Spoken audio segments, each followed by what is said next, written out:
10년째 경호원으로 일하고 있습니다. 3년 전 베트남 하노이에 파견 갔을 때 회사 근처 노점에서 커피와 반미를 팔던 현지인 그녀를 만났죠. 허름한 티셔츠 차림으로 반갑게 맞아주는 그녀, 호감 가는 외모에 가게 음식도 맛있어 자주 찾았습니다. 어느 날 야근 후 퇴근길 그녀가 가게를 정리하는데 낯선 남자 서너 명이 고성을 지르며 그녀를 밀쳐 바닥에 넘어뜨렸습니다. 본능적으로 가방 속 3단봉을 꺼내 휘두르며 막아섰죠. 한 발짝만 더 와봐. 호기롭게 외쳤지만 인원수에 밀려 마구 두들겨 맞았습니다. 남자들이 사라지자 그녀가 울며 다가왔어요. 미안하다고. 괜찮아요? 베트남어였지만 느낌으로 알 수 있었죠. 약상자 들고 와서 걱정스런 얼굴로 치료해주는데 순간 그녀가 천사로 보였습니다. 세상이 온통 핑크빛이었죠. 종이에 I love you라고 써서 보여줬습니다. 심장 소리가 너무 커서 들릴까 조마조마했어요. 그렇게 우리는 연인이 됐습니다.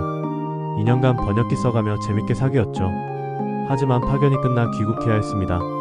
눈물 흘리는 그녀에게 약속했죠. 나 지키는 게 직업이야. 우리 사이 꼭 지킬게. 다시 만나자.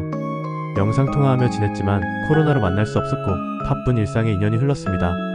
그런데 어느 날 회사 커피숍에서 누가 절 기다린다는 얘기를 들었죠.